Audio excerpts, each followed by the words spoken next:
Good evening, everyone. Welcome to you all. My name is Karen Levy. I'm a professor at the Development Planning Unit. And our event this evening, along with the valedictory talk by the UN Habitat Executive Director last evening, has launched a year of activities acknowledging the 70th anniversary of the DPU.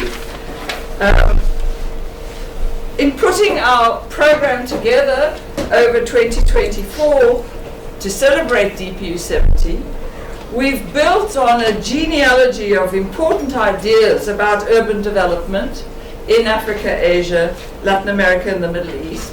Ideas which fundamentally reframe the way urban development and planning is understood.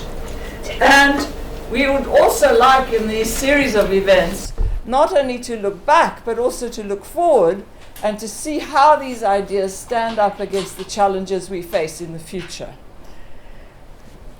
These range of events include a series of what we call our DPU Dialogues in Development, of which this is one. A DPU Film Festival with the first of 3 sessions, which will start next week on the 24th of January. A document which captures the turning points in DPU's 70 years of history. A series of DPU podcasts. Our usual DPU newsletter, which will be dedicated to highlighting events in DPU70 and thinking in DPU70. A DPU photography competition for students. And ultimately, an output of a DPU book building on that genealogy of ideas and reviewing theory, methodology, and practice that challenge the opportunities and challenges into the next 10 years and beyond. We would love to have you engage with us through our celebrations. So please do sign up to our DPU newsletter on the website, and you can find all the details of the things I've itemized in much more detail. You can actually see the names of events and places and so on, locations, and we can keep you informed through all of 2024. Turning to this evening, John Turner's legacy is such a treasure to our 70-year history. And at a much more personal level, I have to say that his presence in the DPU was the initial reason that I actually came to the DPU. As a very young planner, and have never left, okay. So it gives me great pleasure to hand over to my colleague Adriana Allen, who will chair this Dialogues in Development this evening to introduce what is a very special event for us. Thank you, Adriana. Thank you, Karen. We do that all day.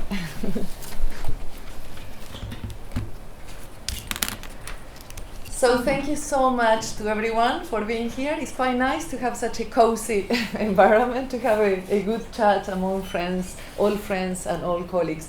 And I also want to share, not to forget, that we have about 40 people in the audience online, so we will of course make every effort to engage them as well. So a warm welcome to you as well online, as well as in the room.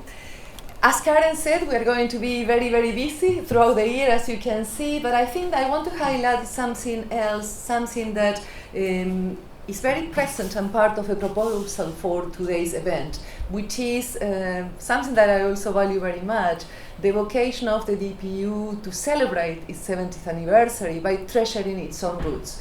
And of course, treasuring the work and the legacy of John in that case is almost mandatory. Throughout the year, we will come back to this format to think about that genealogy, that collective enterprise of ideas, inputs, practices, ways of doing things that enable us to do things differently. Like in the case of Karen, I think that everyone here and also online, or many of us at least, have been touched by Sean in different ways. In my case, it was well before I came to the DPU. I came 30 years ago to pursue my PhD. I then had the chance to meet him when he was a regular visitor and contributor to our master's program in housing, together with Ronaldo Ramirez and Jorge Fiori. But when I met him was actually very soon after I finished my first degree in architecture and urbanism in Argentina. That was around 1982, I think. And I met his work. I didn't meet him in person. And what was interesting was that Sean at the time did something for me that I think that he did for all of us. He gave me wings to think about the realities I was engaging with in a very different way. At the time, I had the chance to engage with an action research project that was looking at auto-construction processes throughout 12 human settlements, small towns and cities across the province of Buenos Aires. And what was interesting is that at that time, what was happening in Argentina was the idea was that it was through that research that a new generation of housing policies was to emerge. One that saw auto-construction processes in a very different light, that saw them as what needed to inform housing to start with. So I have always been indebted to Sean for being able to understand and see, for instance, why is that actually shortening the period in which people manage to improve their housing conditions from 7 years to 2 can be a policy objective. And that's something that I could only learn or understand thanks to him. Now, I also think that Sean, what is critical here is that Sean gave us a critical vocabulary to talk about processes that are very contemporary and that nowadays we mention and we refer to in different ways: community-led housing, social production of housing. Many of the concepts, many of the critical vocabulary that we have today to engage with the question of housing very much is rooted in Sean's work. I also think that he was a pioneer in really putting forward 3 critical conditions of what people, scholars like Teresa Caldeira, call nowadays peripheral urbanization. So what he showed us, and 3 notions that were very, very strong throughout his work, and we will see that today, were on the one hand the fact that also construction processes are always in the making, perennially in the making. They're never closed. And that means something quite, that incrementality means a very particular condition that we need to engage with as planners and as policymakers. The second one is clearly the notion that actually auto-construction doesn't happen at the back of the state, but in very direct dialogue with the logic of the state, and also with the logic of the real estate sector and of many other speculative actors within the city.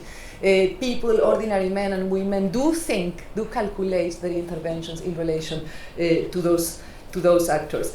And third, and I think that very, very importantly, is the notion that through these processes, people not only claim the possibility of a space in the city, but become fluent in their political agency and their political rights, and somehow in claiming their right to the city. So that conceptions of freedom and many other notions that and control, popular control and grassroots control, are critical aspects that Sean clearly put forward in her work that we can see manifested today, and opening ways of thinking housing policy and housing justice in completely different ways. So what we want to do today, we have a very diverse format, I would say. So if anything, if we have any glitches, apologies in advance, bear with us, we will go through them. To start the session, I want to first introduce our first speaker, who came all the way from Barcelona, Professor Golda Pomgratz, Catherine Golda Pomgratz. Catherine is now a professor of urban planning at the Polytechnic University of Catalonia, and also, I should say, an extraordinary researcher and curator. Her work explores and reveals the value of longitudinal research and on filmmaking as critical means of knowledge co-production. And I would say, perhaps more informally, that I think that the work of Catherine can be resumed or summarized in being a researcher that really works in creating memory, a question that we were discussing today, and I'm sure will be quite evident in what she's going to share with us. As part of her PhD, Catherine collaborated with Sean Turner over many years, and also curated his legacy and played a key role in making it available for generations to come. Catherine arranged to house Turner's extensive archive in the historical archive of the Colegio de Arquitectos de Catalunya, or Architectural Association of Catalonia, where it is publicly available, available to the public, for which massive thanks, Catherine, for that. What we're going to do is we're going to start the session with clips, some extracts from two extraordinary films that really enable us to capture the legacy of Sean Turner's work in rethinking housing not as a thing but as a verb. The first of those films is called A Roof of My Own. Some of you might have seen it already. It has been projected before a few years ago. I think that in a session organized by Rita, together with Catherine at the DPU. And Catherine will tell us a bit more about that. This is a film that was produced by the United Nations TV and a script by Sean back in 1964 and documents the process of invasion at the time of an area that became the neighborhood El Ermitaño in Lima, Peru. It is worth highlighting that that film was not released at the time, and that actually Catherine was very influential in discovering that that film had been sitting in Sean's archives and finding a way for that film to find its way. The second film is entitled Ciudad Infinita, Voces de El Ermitaño, Infinite City, Voices from El Ermitaño, and was produced by Catherine in 2018 in collaboration with Sean and in direct dialogue with many of the original settlers featured in the 1964 film. So we are here for a real treat in terms of traveling through that history and learning very much firsthand about some learning or relearning about some of these key notions that we want to discuss today. That will be followed by more speakers, but I will introduce them one after one, and we will reserve the last half an hour of the session for debate, and do our best to do that. For that, I ask those online to please start just sharing already any comments, any questions that you might have, so that we can get back to them in the last half an hour of the event. So without spoiling what is come anymore, I'm going to invite Catherine to the floor. Catherine, thank you. And if we could welcome her with an applause, please.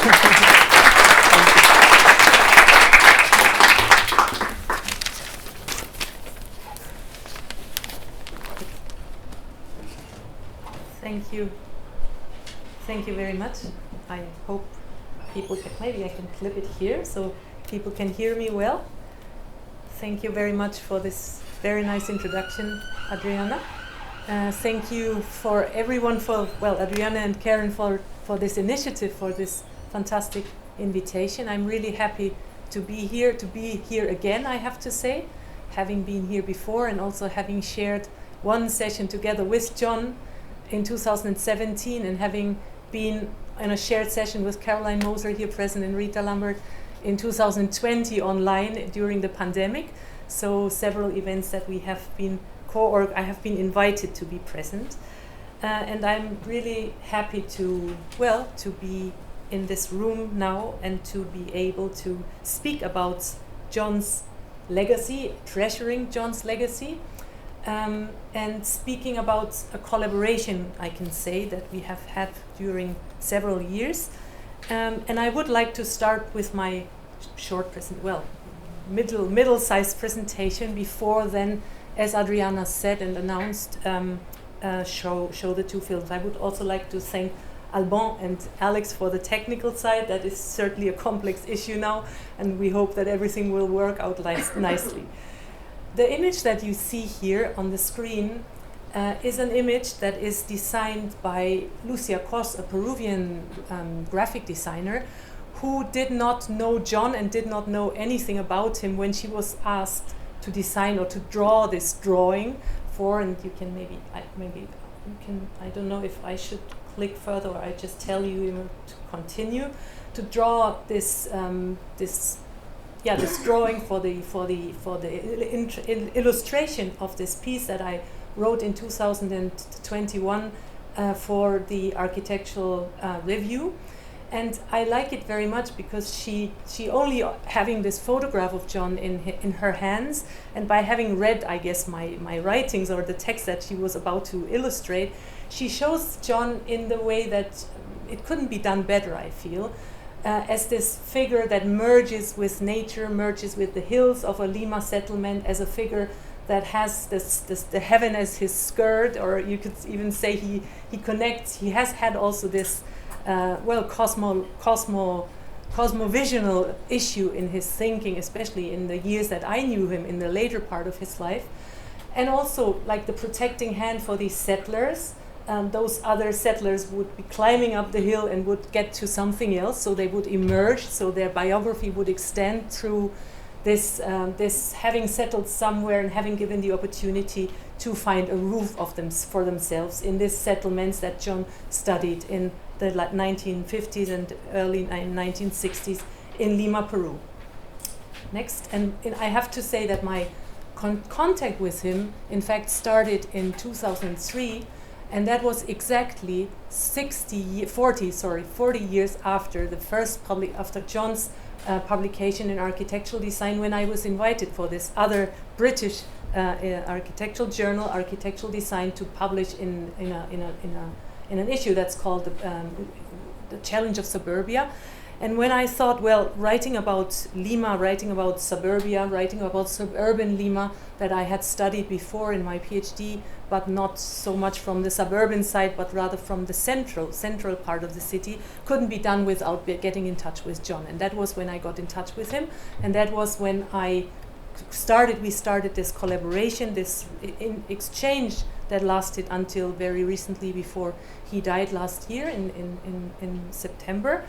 Next, and it really goes back and draws back on this very legacy work that he started out with in his years in Peru, and with this moment, as he always said, having been in the right time, in the right place, when having been invited or pushed, one could say, by Eduardo Neira, an architect friend also having studied here in Great Britain, coming from the Architectural Association studies and going to Peru and looking into these self-organized settlements, self-organized urban phenomena, we could say, and being not the person who started to see this in a first time, but being the person who gave an audience, and being a person who gave for the first time to an or European audience this positive view on, as he calls it, dwelling resources in South America.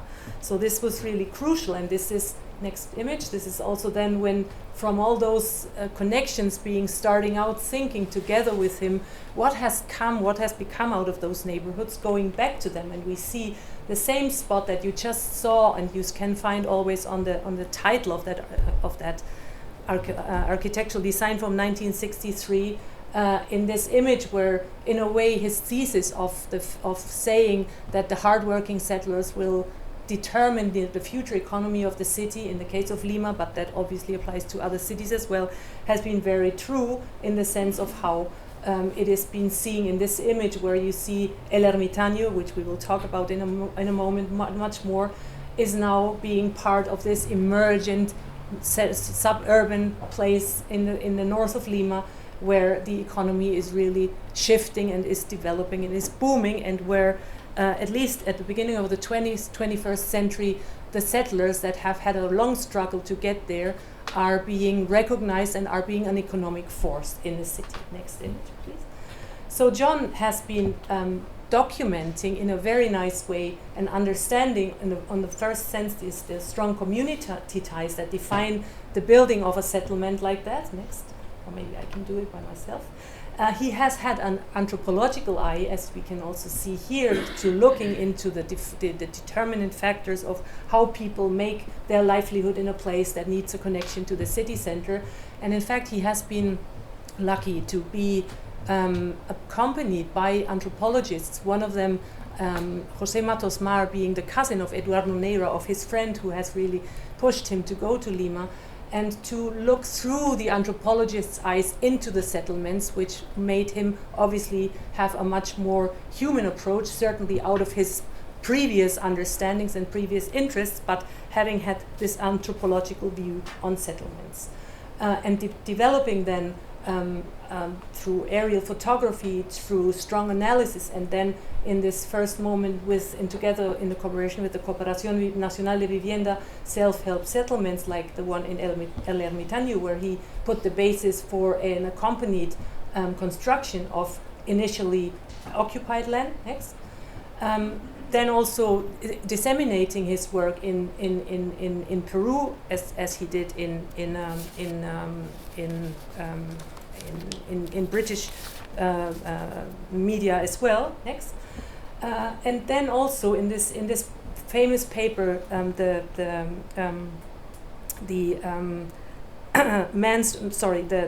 paper that's called A New View of the Housing Deficit, published in 1966 and in 1968, also in the context of Peru. What he wrote once to me in an email saying, this paper is product of, and he says, I quote, my one and only eureka moment in which I explain why what matters most about finding and making a place is what it does to and for people who do and use it, not what it is materially. So this is one of those strong, one of the many strong messages that John has been giving through his work and through the dissemination of these also very interesting and important drawings. Next. So he went on after leaving Peru into the United States, MIT. This Urban Dwelling Environments book brings further these knowledges that he has gathered in Peru. Next. And Horacio Caminos and Jun Steffian being collaborators and expanding these views also on other cities in other places of the world, also looking into the self-organized and self-built settlements in the United States, by the way.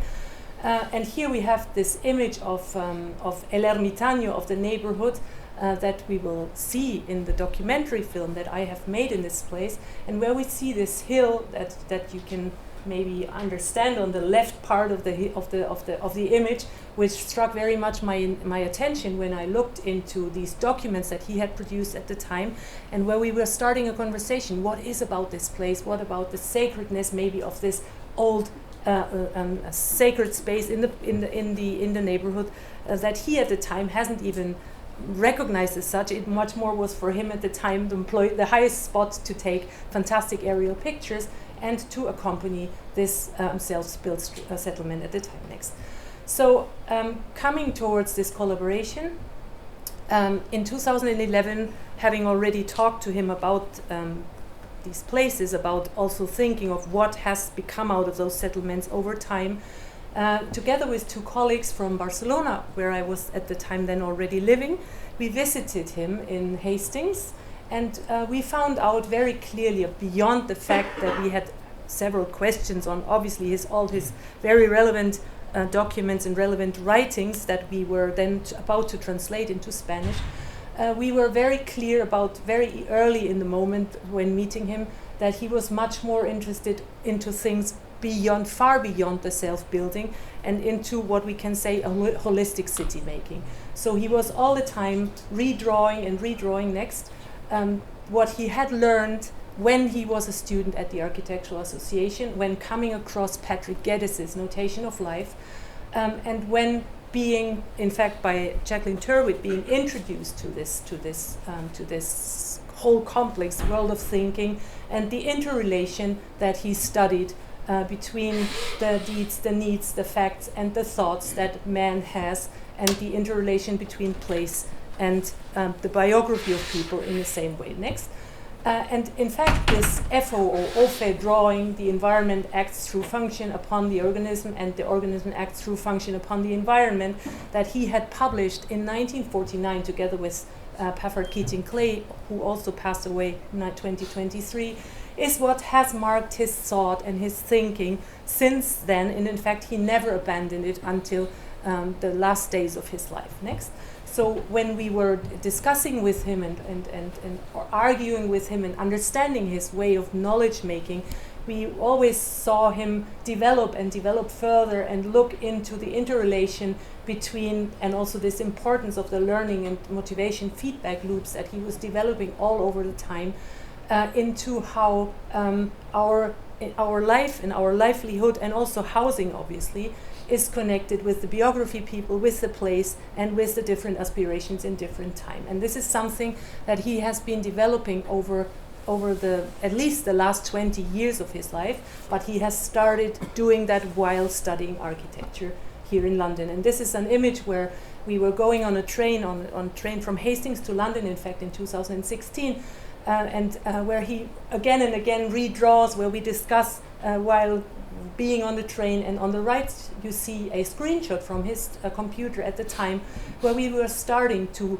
go together with him into this indexing of a framework of community, of patterns, explaining patterns of community, also translating into the crucial languages, because as Adriana at the beginning said, the critical vocabulary that John established is also something that obsessed him nearly in the last 2 decades of his life, to understand how terms can be explained and expressed universally into all different contexts. Next.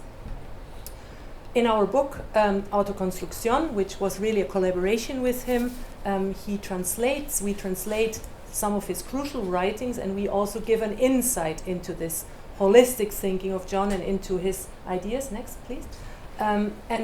This quote that was promoted or was pre-published before our book in the Trialogue journal that I have published with colleagues. I'm on the board of that journal, that has also been important for John and for colleagues, and in the context of DPU thinking on Otto Königsberger legacy, we could say. What John says is that 20 years later, 40 years later, paradigms continue to be dominated by the issues of power. And in the wider context of the world, the paradigms we seek to have to confront are the threats of climate, to huge populations living in ocean plains, ocean coasts, I can hardly read because huge ocean populations living on ocean coasts, floodplains, and unstable hills and mountainsides. So we see that this worry, or this really caring for nature, has been always on his mind, and is something that he expresses also. This is the presentation of the project that starts out the book, and starts out also with the documentary film that we will be seeing parts of, because while writing and while researching for the book, the encounter with this film comes up. And here we sit in the Habitat 3 conference. You see David Satterthwaite on the table. I think he's also connected today. And we present this whole work, or new body of work, also in honor to John being the keynote speaker in the Habitat 1 conference, obviously 40 years ago. Next. And then starting also to disseminate, and this is a very nice image in 2017, when the project and the film in the making together with John was presented here at the DPU, and where I started really rereading his thoughts and his ideas in the context of a neighborhood that you will see in a moment. So what is this project all about? It is about reactivating the urban memory of the self-built city by means of documentary film, we could see, because this film that I found, or we found collectively in his archive, and is not yet starting the film. I just wanted to show the images, please. The film that you will see in a moment in a shorter version, which in fact is online on the community planning website that Nick Waits, who is also present here, has published at the time, is a film that starts out with this figure from the Andes, next, that comes down into Lima, builds with the help of the government, And then you have this very next interesting image here, these children looking out of the window. And when I saw this, I thought, well, what about these children? But then I thought also, well, they haven't seen this film because this film was censored at the time. So this film has to go back where it was filmed at the time. Next. So what I do is I feel I have a need to do, I was like, it came to me, right? So I took the film and I organized together with two of my former students in Lima, where I had run two memory postgraduate courses in the previous years, and one of them, Rosa, even she's finished her studies here at the DPU recently. So two of these students, I contacted them, two of the Peruvian students, and they helped me immediately to set up this first projection of the film in the neighborhood where it was filmed in 1964. This was in 2016, and so you see the work with that film, with this material. Next, where we interview. You go next. And where we also then connect with John in a moment of the making with the Peruvian team.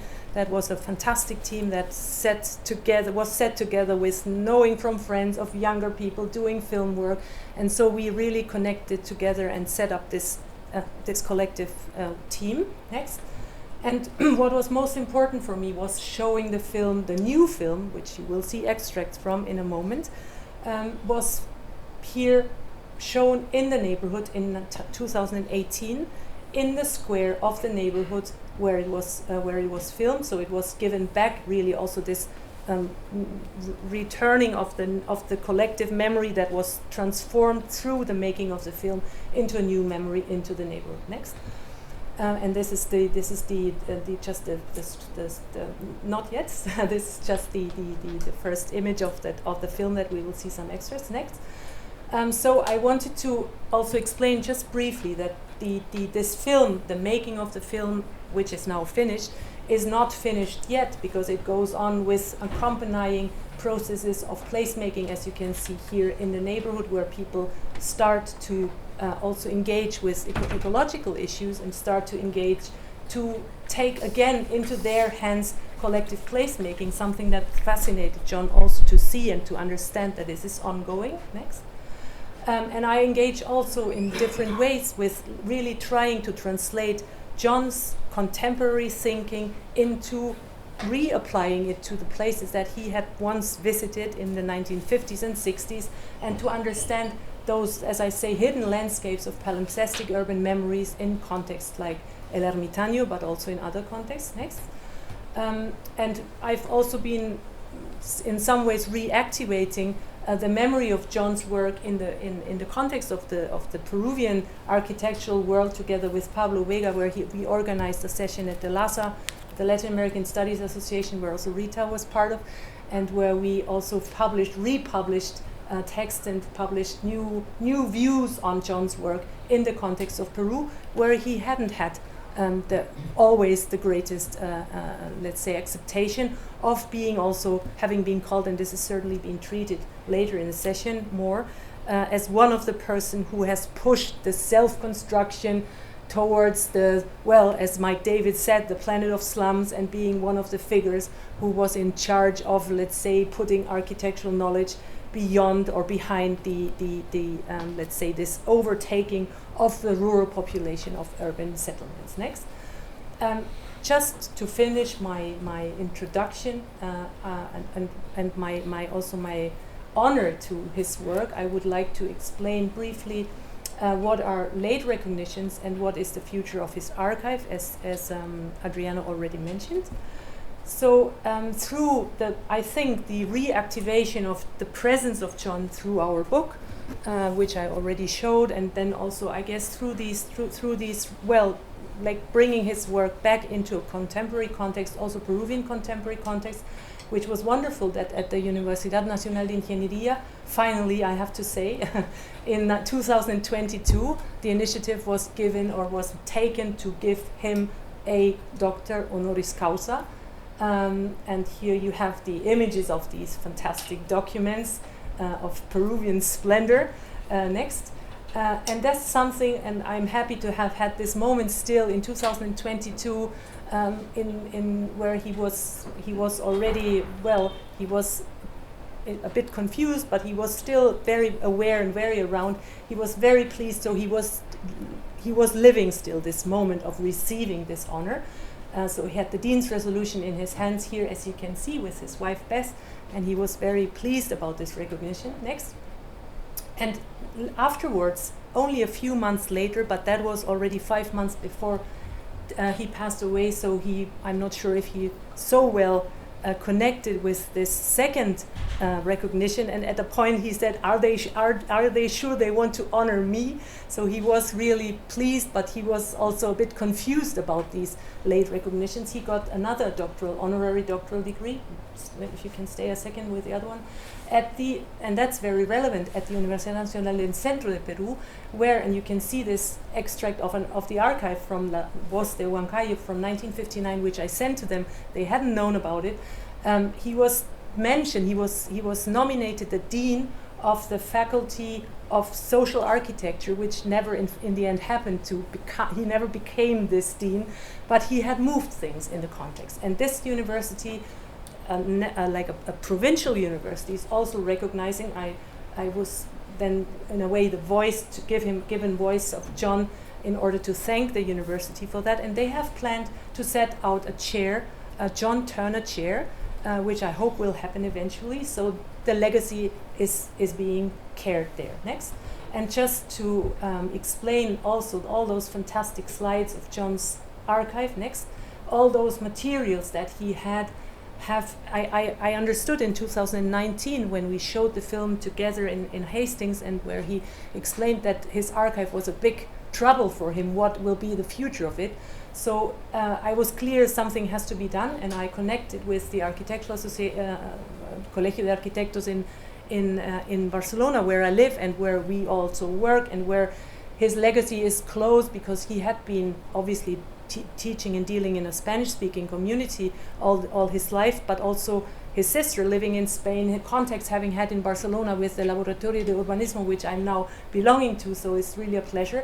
So it was clear that this might be a future path. Next.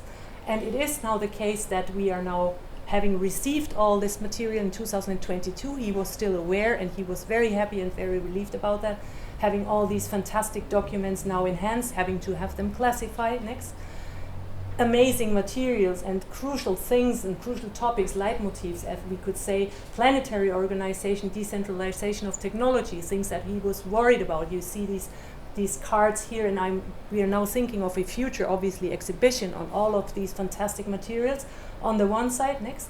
But also, for instance, to engage or to focus much more on the role, and in the picture you see Beth, his wife, in Hackney in a workshop. As Nick explained me, that this must have been at the time. So the role of women in the constitution of Turner's theory in community-led housing is also something that I want to focus on much more. There have been many women in his life, and that's also an interesting point to continue to investigate on. Next. And this just to end my presentation and now bridging you into some parts of the films, this quote of his I really like, and I think this really gives us another view into the future of his thought and the emergence and the importance, when he says, "It is my increasing impression, more a hope perhaps, that interest in nature and community-based principles and practices is growing from a small but ancient base. In fact, I'm sure that it is the only realistic hope for real civilization." So this is, certainly has been his conviction all the time. And we will see more now in the second part of this evening, what his relevance is, right, and what we can learn. And this is also in a way that I feel a legacy that I have to continue to give his thought another turn, to transform it into new context, and also to reread simply his work, because he has re-quoted a lot, and always the same things have been re-quoted, but there's so many layers in his thoughts that we can see are very relevant. So now what we do is we see first, and that already also tells us a lot about his legacy, the 9 minutes of the 20 minutes of that UNTV film, that he was the script writer of in 1964 for the film that had to be shown on the American television, but was censored, as it was said, and he was very clever in inspiring even the president of Peru, who speaks a final word there, and who was certainly by himself a bit shocked at the time when he heard himself speaking very positively about the Barriada movement. So that was certainly one of the reasons why the film was censored, beyond the fact that it was in a politically very critical situation with Brazilian junta, with a fear of communism, etc. So we see 9 minutes of that film, and you can see how John, and I forgot to say that before, and this is also something very crucial, how the storytelling is one of his aspects. And he was more than anything else, he was one of the a fantastic communicator. He was able to bring across these personal stories into a universal language, and this is also what he tries in these pieces that we see in the UNTV film as the script writer for what we will now see in a 9 minutes summary. But I think the most important message comes across through them.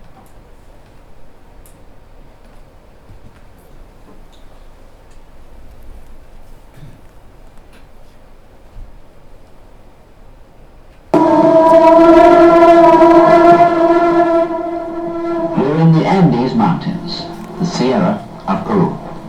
The people who live here are Indians, and they make up nearly half of Peru's population.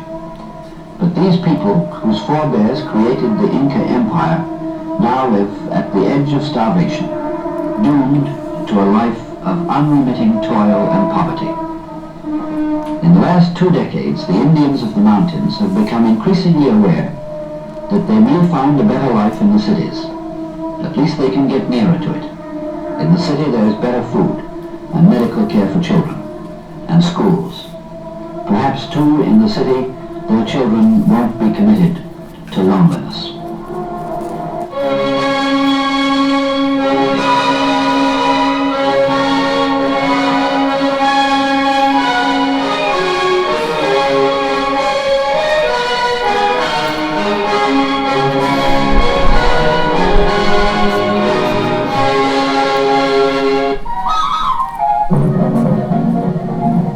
Younger Indians come down from the mountains to Lima because they're looking for something better.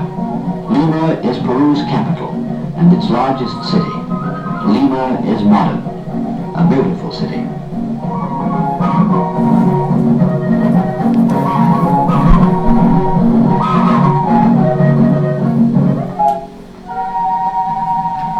But most of those who come down from the Sierra to Lima seeking a better life end up here in the slums. The people here represented a large group of slum dwellers who were determined to move out into the wasteland, whether it was state-owned or privately owned. The chairman has just said that they will pay for the land what the law requires. They want what all humanity wants, to live in dignity. Now, he's saying, once we've nominated our officers and made our organization official, we will apply to the government housing people and ask them to solve our problems and assign us a suitable block of land. If the housing administration does not solve our problems, we are determined to invade any available land, because we can't go on living as we are. If we have to invade barren land, those in favor of that procedure, raise your hands. The motion is carried. If necessary, the invasion will take place. And Emilio will be our leader.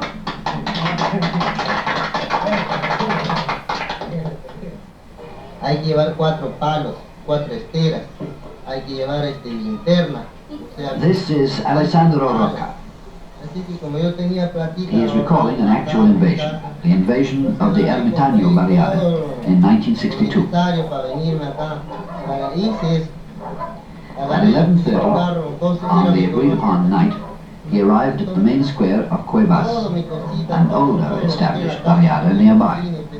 Senor Rocca says, well, the time came to invade. At 4:30 in the morning, we started to sing the national anthem of Peru. Llorar. Era un relajo. Mejor no recordar. It is better not to recall these things. He sufrido. I suffered. Hasta ahora recién me van a... Now, finally, they're going to give me my plot. Algunos lloraron, algunos se rían, algunos... But on that night, some were crying, some were laughing and clapping, and some cheered the leaders of the invasion. En eso que yo me volteo, por allá... At almost the same moment, many of us spotted a large group of mounted soldiers coming towards us. Ya entraban a las 5 de la mañana. Entonces comenzaron a gritar. And we started to shout, "The police are coming, the police are coming." Our leaders shouted to us, "Don't move, you will have to fight." So with this encouragement, with these words, we didn't move, each in his place with his children at his side, ready to fight them off with our sticks. If they fought, we would fight back. We have suffered, but we have got our land. My hope was to get a piece of land, no matter where, however it could be got. Now I am content.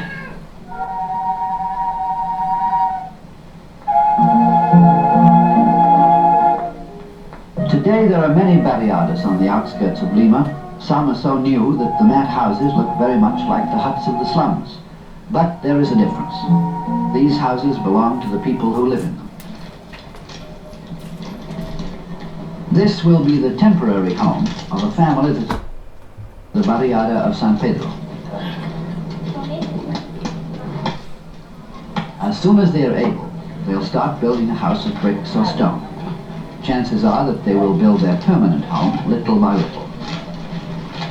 It will depend on their means, their own hard work, and the extent to which their government can help them. In the meantime, accepting the ancient custom of help from their neighbors, they're putting up straw mats that may be their shelter for several months and maybe for several years. As soon as people in the barriadas have some kind of roof over their heads, they pitch in to build another. Osvaldo Parras is an original invader in the Ermitaño barriada. He says, people don't want money from the government so much as they want technical help.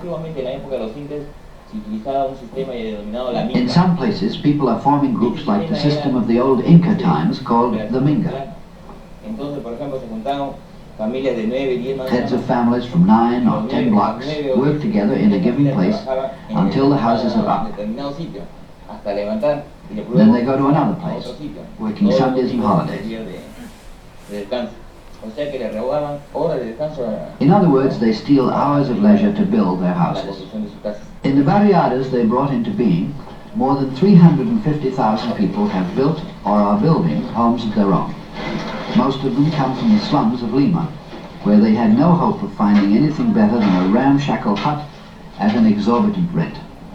Now they are building solid homes, often with the help of their neighbors and with technical, sometimes financial help from their government. That's why barriadas improve, while slums decay. At the time this film was made, no barriada dwellers owned the land on which they were building. But before long, they hoped to acquire the right to buy it. Barriadas are not necessarily the solution to the housing problems of many of the world's big cities. They're not even the whole solution to Lima's problems. But they're one solution, and unique in that it has come from the people themselves. Mr. Fernando Belaunde Terry, the President of Peru. The expression mutual aid has the same meaning all over the world, the same literary meaning. But in the case of Peru, it has a philosophical, a historical meaning. Because our own civilization, which didn't have a monetary system, practiced mutual aid as the only source of production. That is why we had such large road construction systems, such wonderful agriculture, terracing, channels, irrigation. That is why we are hoping to mix this modern economy, which will mean paying for technical direction, for machinery, for tools, and the old archaic economy, which would mean giving the will and the effort to do things without an economic interest, without a personal interest, but with high cooperative ideals. If we succeed, as we are doing now, to continue these two systems in an economy that could be called a half-breed economy, then this period of transition to a modern system, a fully modern system, will be shorter, and we will soon reach the goal we need to raise the standard of living of our peoples.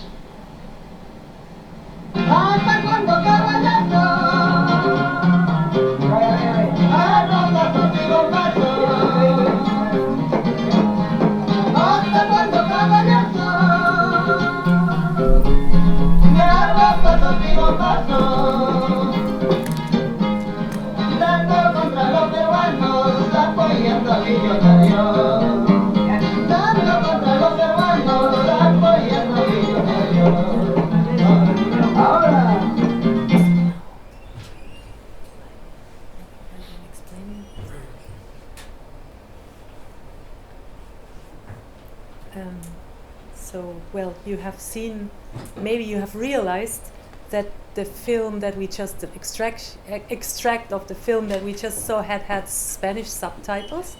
That was the first thing we had to do when thinking how this film could be given back to the neighborhood, right? To the neighborhood where it was once filmed. So this was in collaboration with John's stepson Chris and John's grandson Amarun, collaborating on the making of these subtitles. And then Jeff Payne is present here when the project of the making of a new film was out and was clear in my mind. We had a first help from BSHF, which is now World Habitat, to do first steps and to set up a team and to set up a first step of working, which was a 2 years process.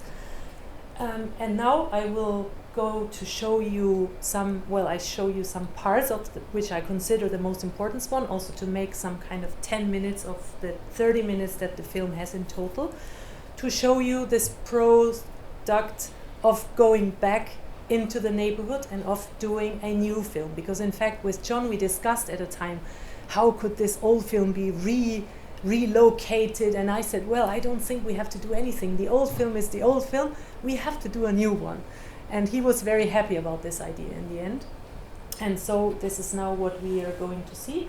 Ciudad Infinita, which is a portrait, a contemporary portrait of the same place in 2016 to 2018, and where we see that lots of issues that probably also came up when talking to people, when asking questions, have been come out. And I feel that some of the neighbors, especially the female leader Yesenia that you will hear, has a very clear idea of what community is, of what neighborhood necessities are. She speaks better than a politician, I feel.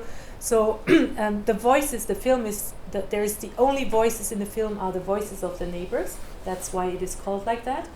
And simply to show you that this neighborhood, obviously on the proposal of having tenure, of having a self-organization and having strong community ties in its initials, has gone through many difficulties in the last decades, has gone through the Fujimori dictatorship, which is one of the crucial moments that is also addressed to that there is an after and there's a hay un antes y un después, there's a before and an after. Community ties have been weakened, lots of pressure through informal construction, and land taking is going on in the neighborhood. So you will see that, and sorry, I hope you will enjoy the extracts of that second film made in the same neighborhood.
El 7 de junio invadimos nuestro barrio, recuerdo muy bien, era por la entrada de Independencia.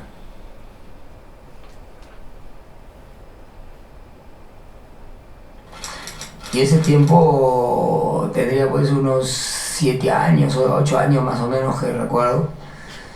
Mi padre a las 3 de la mañana me despertó y me dijo: Domingo, hijos, a todos nos despertó, no vamos a invadir. Nosotros no conocíamos esa palabra invasión, nunca la hemos escuchado porque veníamos de Cajamarca, donde teníamos pues nuestra casa propia, entonces no sabíamos qué es invadir para nosotros.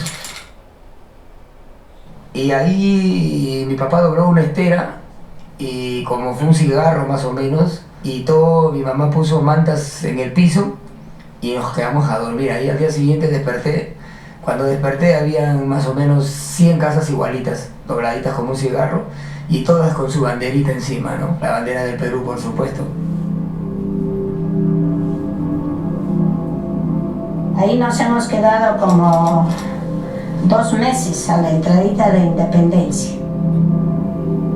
Éramos como 200 personas, porque éramos bastantes.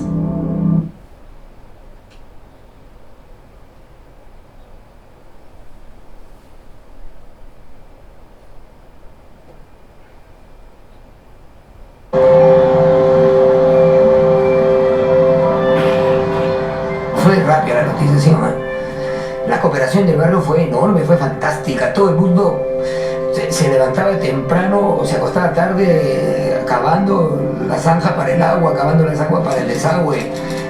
Hacíamos la tarea vecinal que se llamaba 7 días trabajas para que pagues menos. Entonces todo el mundo trabajamos ahí para ahorrarnos todo ese dinero y le ayudamos a los señores a poner los tubos. Recuerdo que el desagüe nosotros tiene como 3 metros de profundidad. Para sacar todo eso eran 3 pisos. Y mi padre tiraba su palana como los mismos diablos, ¿no? Y con piedras que había ahí lo quemamos, llantas, se calentaba la llanta y las llantas que calentaban a la piedra y agua helada, ¡fua! Y coma, ¡fum! ¡fum! ¡fum! Y volaban las piedras. Así hemos terminado las piedras, hemos abierto la zanja. Y la JAN, Junta Nacional de Vivienda, la que nos dio los planos para las casas. Entonces todas las casas son iguales.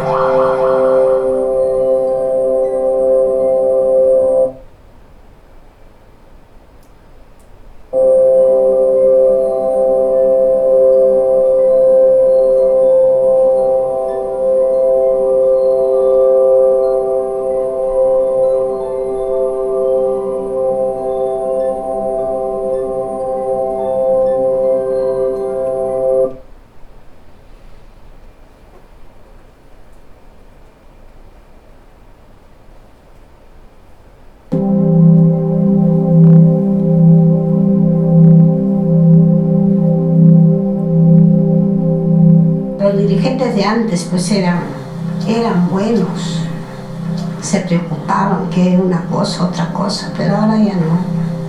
Por suerte nuestros dirigentes han sido maravillosos. Yo me saco el sombrero con esos dirigentes.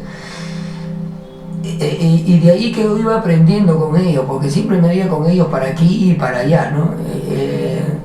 De ahí que me nace la cuestión social, ¿no? Y la lucha también por los derechos humanos, la lucha por la igualdad del hombre por el hombre, me nace de ellos, que era gente que pensaban así.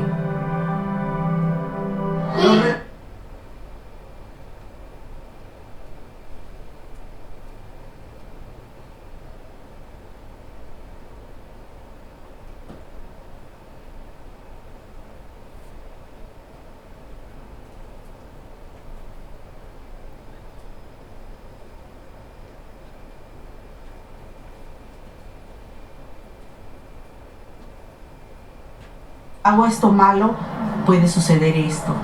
¿Cuánta gente puede dañar? ¿A cuánta gente puedo dañar yo? ¿No? Entonces eso tenemos que tener en cuenta siempre, ¿no?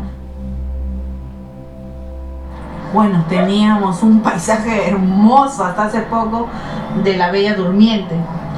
Nosotros, como el grupo de la Gerencia de Medio Ambiente y el área de cultura, habíamos emprendido lo que era pues las visitas las visitas hacia la Bella Durmiente en las épocas de invierno, ¿no? Cuando las plantas crecen, se hacen verdes, se vuelve un bonito lugar.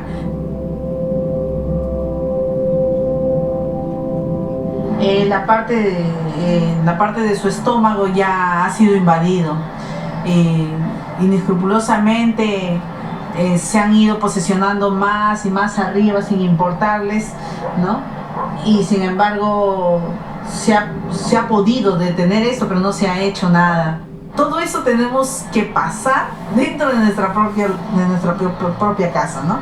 Un día yo vi que un señor estaba vendiendo drogas, estaba vendiendo. Yo un día yo me asusté porque tenía un arma y a mí me dio miedo, no sé qué cosa. Por eso yo le dije, ma, ya que no quiero que acabes llorando. Y ma, yo no quiero, tengo miedo, yo le dije. Mejorar un poco la calidad de vida es que el Estado tiene que estar presente, pues. El trabajo del Estado tiene que estar presente en la sociedad.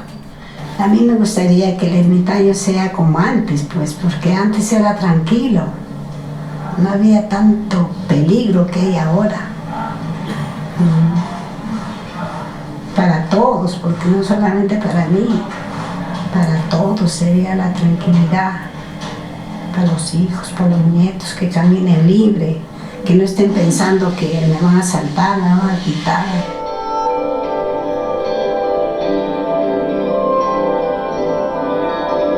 Necesitamos que la nueva generación, la juventud, pueda involucrarse más con su comunidad. Necesitamos nuevas ideas, necesitamos innovar en muchas cosas, ¿no? Cambiar las ideas desde un barrio hasta las cabezas más altas. Podemos cambiarlo. Sí lo podemos cambiar cuando tenemos cosas positivas, buena fe, buen corazón. Eso no debe cambiar.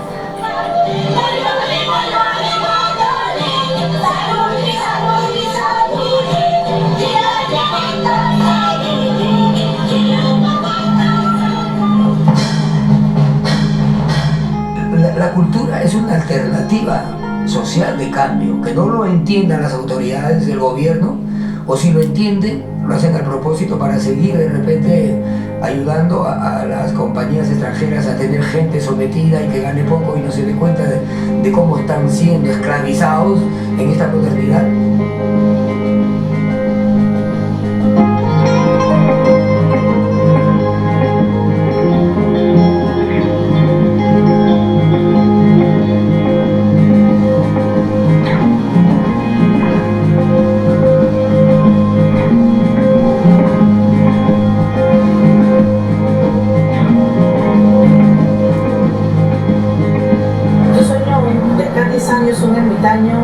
Donde todas sus calles estén limpias, ¿no? Estén limpias, donde todos los vecinos podamos tomar conciencia. Yo más quiero que haya áreas verdes, es bonito, me gusta. Cuando llueve se ve todo así bien bonito, se ve todo. Pero cuando es así se ve un poco con piedras,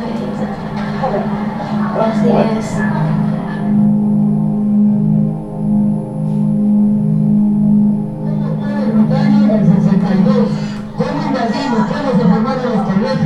La primera pista, la primera movilidad, cómo tomábamos los aguateros que venían con su bandera, recibimos un cilindro, las chocitas, los primeros colegios, todo se ve en este documental, formado el año 64.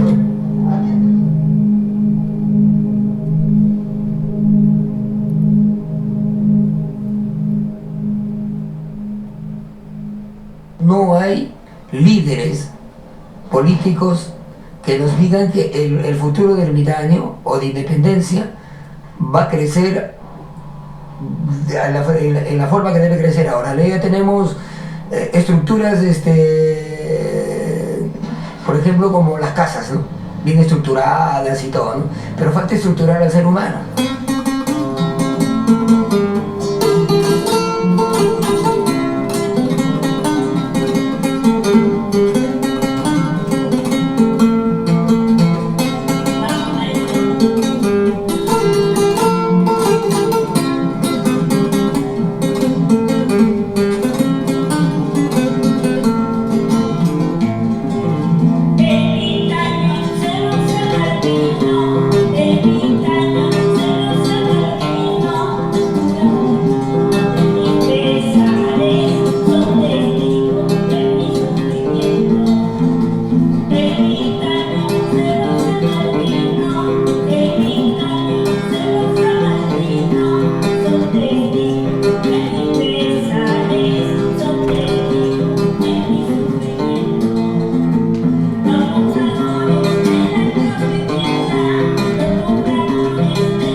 think with this image to sit down.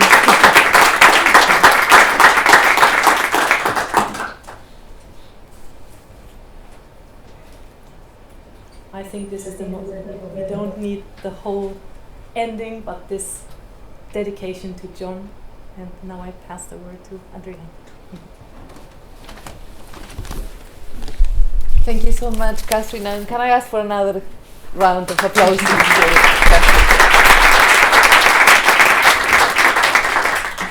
Well, I'm sure that everyone is as moved as I am. Please, I know that you all have comments, questions, things that you want to bring into the debate. Keep them in mind as we go through a few more inputs to fuel the debate and the discussion.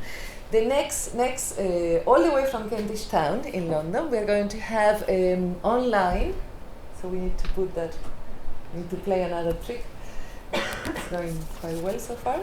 We have Professor Patrick Wakely, who most of you in the room for sure and online know, but let me still say a few words just for those who are new to him. Professor Patrick Wakely is Professor Emeritus of Urban Development at the University of London, and he was the DPU Director for the period 1989 and 2003, and I'm very happy to say that he was also my very dear boss for many years.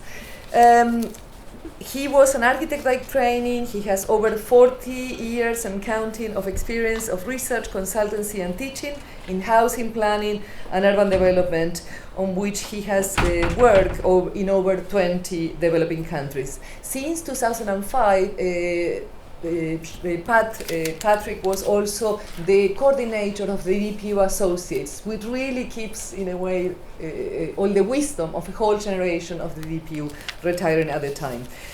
Far from even ever being fully retired, his recent work has been concerned with the development and impact of participatory approaches to the production of low-income housing, engaging with the scenario of the climate emergency, and much more. And you will see that Pat is still actively publishing with another book coming soon.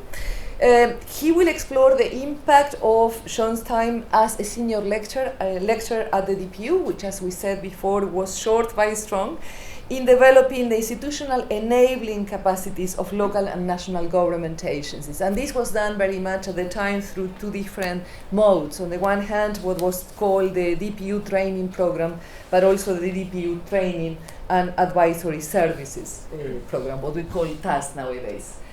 Pat, the floor is yours.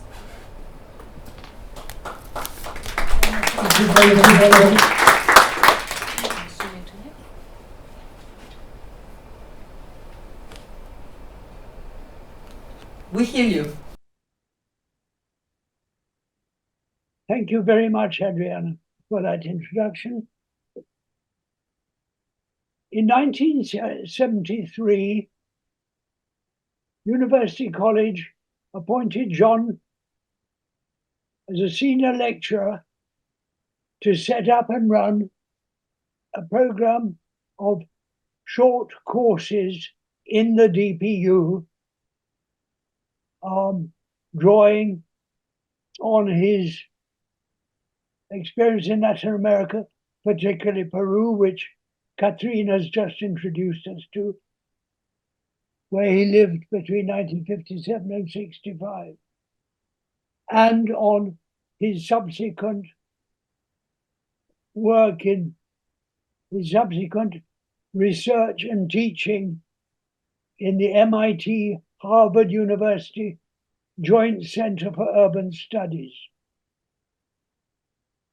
During this period at the DPU, of course, his ideas, principles, and values and approaches to the principles of user control and what it does rather than what it is in the development and maintenance and management of urban housing. What it does was introduced by John First, in the book, Freedom to Build, a book of papers that he edited with Robert Fisher.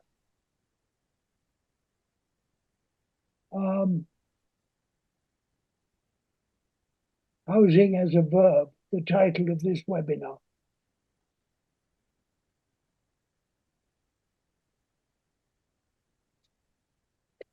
But perhaps that inevitably these ideas and his preoccupation with the community control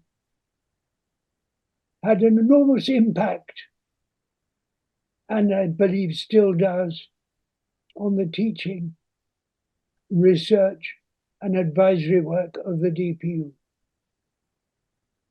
Perhaps best summarized in a series of essays that Marion Boyers published in 1976 under the title Housing by People, with which I'm sure many people are familiar with.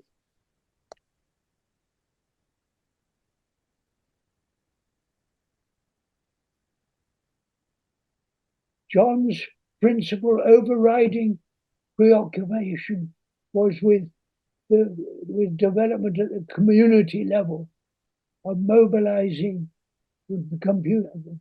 But as discussed very briefly in Housing by People, in his discussion of autarky and autonomy,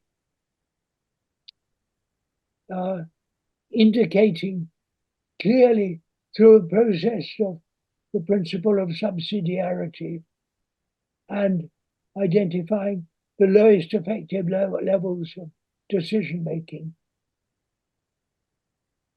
Despite John's anarchist leanings, he recognized the importance not of autarky, of total self-sufficiency, but autonomy, but linking into external networks that could support and develop the community level of decision-making, maintenance, management, and local governance, with which he was so fundamentally concerned. These are all these ideas, his ideas, as I've said, had a huge effect on the teaching of the DPU and on its training and advisory work. The course that John set up and ran for 6 years, from 1973 to 79,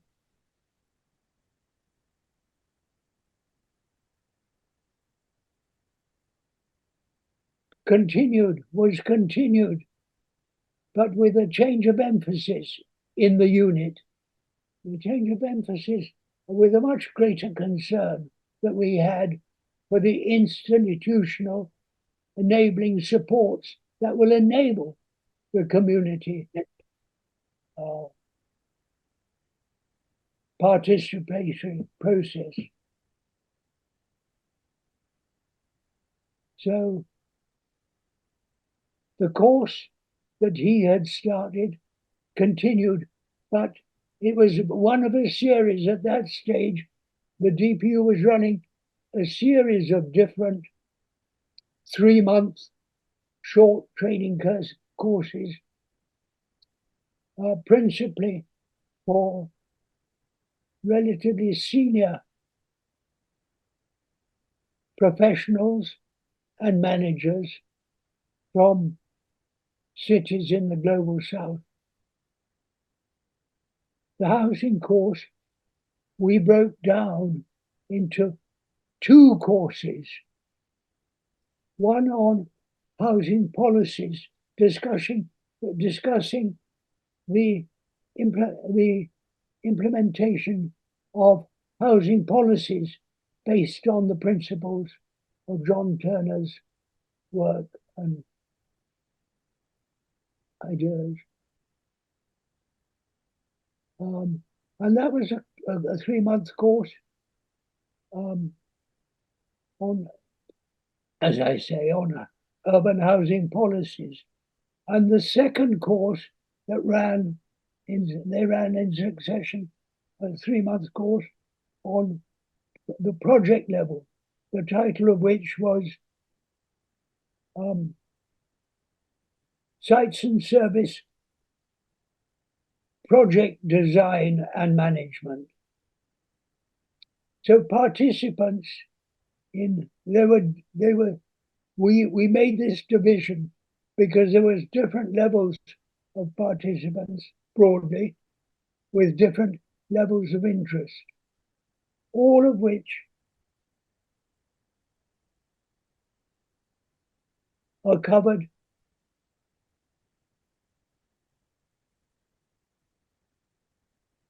in considerable detail in John's essays in Housing by People. But participants in the 2 courses could run them together. And this process of short courses in London worked well and was sustained for several years. The other main vehicle that the DPU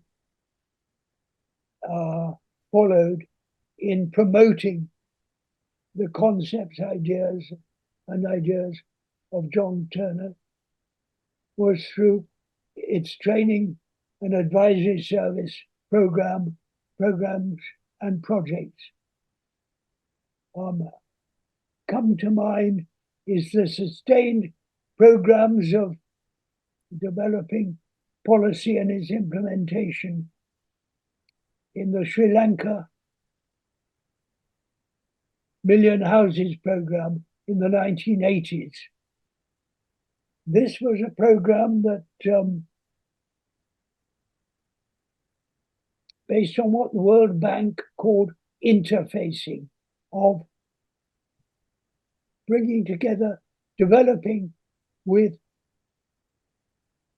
senior directors of the National Housing Development Authority and of the next level down of the district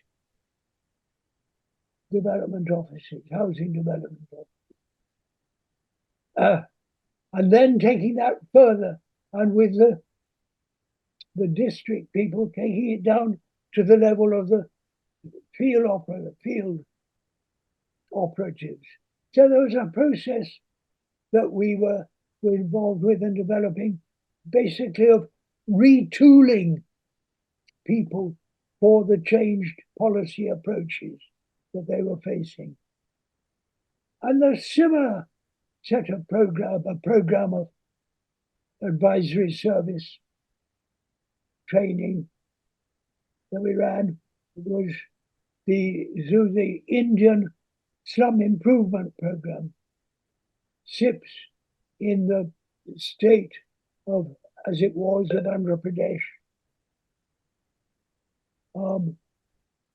which was working with the municipalities of Hyderabad and Visakhapatnam and others over a sustained period of time. And on one occasion, we brought together people from the Sri Lankan Million Houses program and the SIPs, the Slum Improvement Programs which were initiated by UNICEF at both the local government policy level and at the level of project management. Another such set of training programs that comes to mind is the work in Syria that the unit did. But I digress. I could talk for many hours about these programs, but this is not the place to do this. I recommend, I hope, these, if you're interested, are outlined in some detail in DPU working paper number 201, which is Right. Absolutely. Development Planning Unit Record 1971 to 2021, the first 30 years of the DPU, which I'm sure you can access through the DPU website. Pat, thank you so much for that. Are you happy to leave it here for now as we continue going, or do you want to round up? Let me just wind up. I mean, John's emphasis on the community level and our emphasis on the institutional support development level was an ongoing discussion that we had over many years, leading up to 2023. Catherine has already introduced us to the very important edition of architectural design in 1963. In 2013, Irene Brisson, who is in the architectural design editorial office, approached John to say, could we, that the AD should do another issue 50 years after the publishing of the first paper. John said, and this is why this sort of brings together the discussions between the community level and the institutional support processes. John told Irene that he would certainly put together, that he would prepare material for such a revisiting issue of AD, provided that it was jointly written with me. So we prepared jointly a paper with a cumbersome title of 50 Years of the Community-Led Incremental Development Paradigm for Urban Housing and Placemaking. But then AD did not produce this as an issue of the journal, but as an AD reader, a book, as a chapter in a book published by Wiley entitled Ground Rules for Humanitarian Design, a title that I'm not frightfully keen on, but there it is.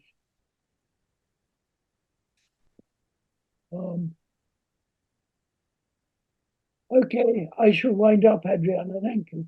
But I will do another plug for this DPU working paper, because that is an overview of the DPU's activities over a 30-year period. Thank you so much, Pat. And can I ask for a big applause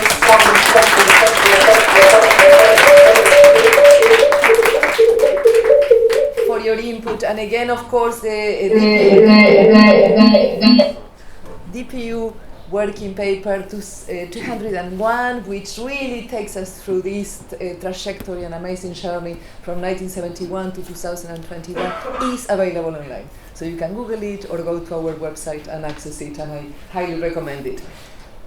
Because we are going over time a bit, and there is still many fantastic inputs to have, I'm going to shorten a bit the presentations. I hope the speakers to come don't mind, Tim and Gautam, so I'm going to take a more informal approach, and many of them are known to you all anyway.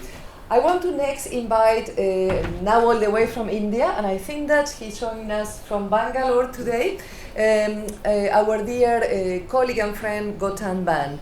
Gautam is an old but young friend of the DPU, and he's internationally known as a provocateur, and I think that that's probably the best way to describe him.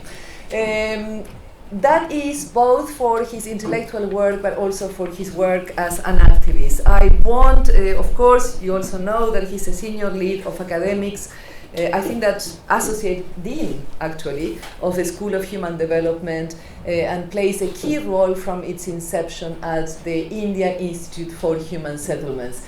There is much more to say about him, and particularly about his amazing publications. I just want to mention a couple of them: In the Public Interest, Eviction, Citizenship, and Inequality in Contemporary Delhi, and also his early work published an eco-edited volume, Because I Have a Voice, Queer Politics in India. Both extremes of the end of many more publications that give you a sense and a flavor of his amazing work. So many more books put on the table for all of us, and recommended. What Gautam proposed to do is to explore how is that some of John's ideas and ethics have been translated into the language of the state in India, with, of course, a specific reference to housing policies trajectories. Gautam, the floor is yours. Thank you very much for having me today. It's a real honor to speak at an event for John Turner, I think, who has been as influential on me, both as a student and a practitioner, as on many people in the room. I'll be very brief, just to get some thoughts on the table. I think for me, what I want to put out for us today is actually a sense that when you think about the idea of incrementality and housing as a verb, and the centrality of people building their own housing over time, I really liked when Pat said that, in a sense, John had, both anarchist leanings and also sort of a deep sense of a focus on self-sufficiency. And I think that for us thinking about housing from India and particular places, what has been really striking for us as a contemporary legacy of that idea is actually two things. The first is to use John's work to think a little bit about not just incrementality outside the state, but actually incrementality within the state, and to think about whether this distinction we make between that sense of being able to be self-sufficient outside the state, is there a way that state policy can not just sort of be beside or outside self-built housing, but actually in some way not just acknowledge it, but participate in it. And in a way, it was sort of extending the ethic of John's work into more contemporary political economy contexts and challenges. And some of our experiences working with the states in India have borne this out. And I just want to give a couple of ideas of what that looks like. What happens when state policy tries to actually embrace incrementality? A lot of what has happened and that what my generation of practitioners inherited from the work that Pat was talking about and the work that John was talking about has actually been a fact that we sort of begin with the idea of slum upgrading almost as a normative fact. A fact that is desirable, a fact that is viable, a fact that actually can be fought for, but doesn't have to be imagined. And I think there is something profound in stopping to realize, as I was thinking about today's session, of how much we have benefited from the fact that we can actually begin with an idea and spend our time fighting for its implementation, instead of actually spend our time having to imagine it into being in the first place. And I think that in ways, one of the things that does to us, for example, in policy, has actually been, Adriana used the example of saying, how can you reduce the time taken from 7 years to 2, as an example of policy? For us in India, one of the big fights actually has been then to think about housing as time, and to think about housing as where the core aim of housing policy is to recognize time spent and to count it as a form of political and tenure legitimation, and also to think a little bit about how to buy people more time. And I think it's actually really interesting when you think about housing policy outside its material outcomes of needing to produce shelter, but instead you think about housing policy actually as a way to both recognize time spent and buy people more time. The kind of things that you think of as practice become very different. So, for example, in one of the things that housing rights activists don't call policy, but in fact is policy, is the act of stalling, is the act of stopping certain forms of development, is the act of preventing certain infrastructural redevelopments, is the act of standing in front of bulldozers and fighting in cases to get stay order after stay order in the court, never winning fully against these, but always stalling, delaying, blocking, evading. And it's interesting because in one way you can think of these as tactics very far from the world of policy, but in fact in their practice they are precisely a kind of housing policy, because their central objective is to constantly buy people more time, within which these processes of incremental auto-construction and self-building can continue to take place. And I think that one of the things about incrementality that really offers humility to practitioners, to activists, to policymakers, is the fact that if housing is time, and the one thing that we're constantly chasing and running out of is time, it also means it changes your notion of practice as not something that you win or fix, but something where you keep trying to make the next move. And in some ways, it means that the ethics of a lot of housing practice and policy have actually been about just saying, don't make any final decisions, just buy some more time. And it can feel incomplete, and it can feel not quite as neat as you'd like policy finality decision to mean, but actually conceptually it follows very much from a logic of incrementality. And so at some point a couple of years ago, I found myself writing about planning through the idea of stalling, saying, could the work of planners sometimes be to be the people who use their capital and power and position to put their foot in the door and just block and stall and evade. And the fact that I can think of stalling as a practice for housing policy, practiced not just by residents, but actually by trained professionals at places like the DPU and at IHS, is a legacy of John Turner's work, is a legacy of the conceptual openings he gave us to think about housing not just as a verb, but then the fact that verbs are actions and actions fold over time. And I think the second example that I wanted to give was about the fact that a lot of the new design conversations that are happening about built housing and construction in India are thinking about formal designs that anticipate incrementality. So it's actually thinking about incrementality for all housing and not just incrementality for certain forms of housing. And I think the fact that now design itself is looking and imagining certain movements and repairs and enhancements over time is again another testimony to thinking about these notions of incrementality have come to very unfamiliar waters and come to new territories, and are not just questions of people's housing, but are questions of housing itself.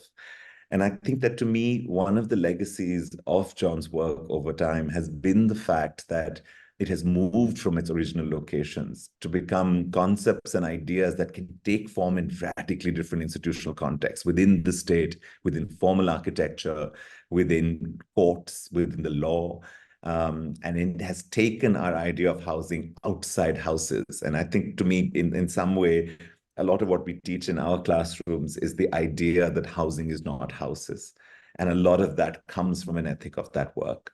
And I think that the final point I want to make, though, is that I feel right now that the other part of John's work, and I think that is the legacy of much conceptual work, is very often the legacies that that we are left with concepts are not just their epistemic and ontological offerings.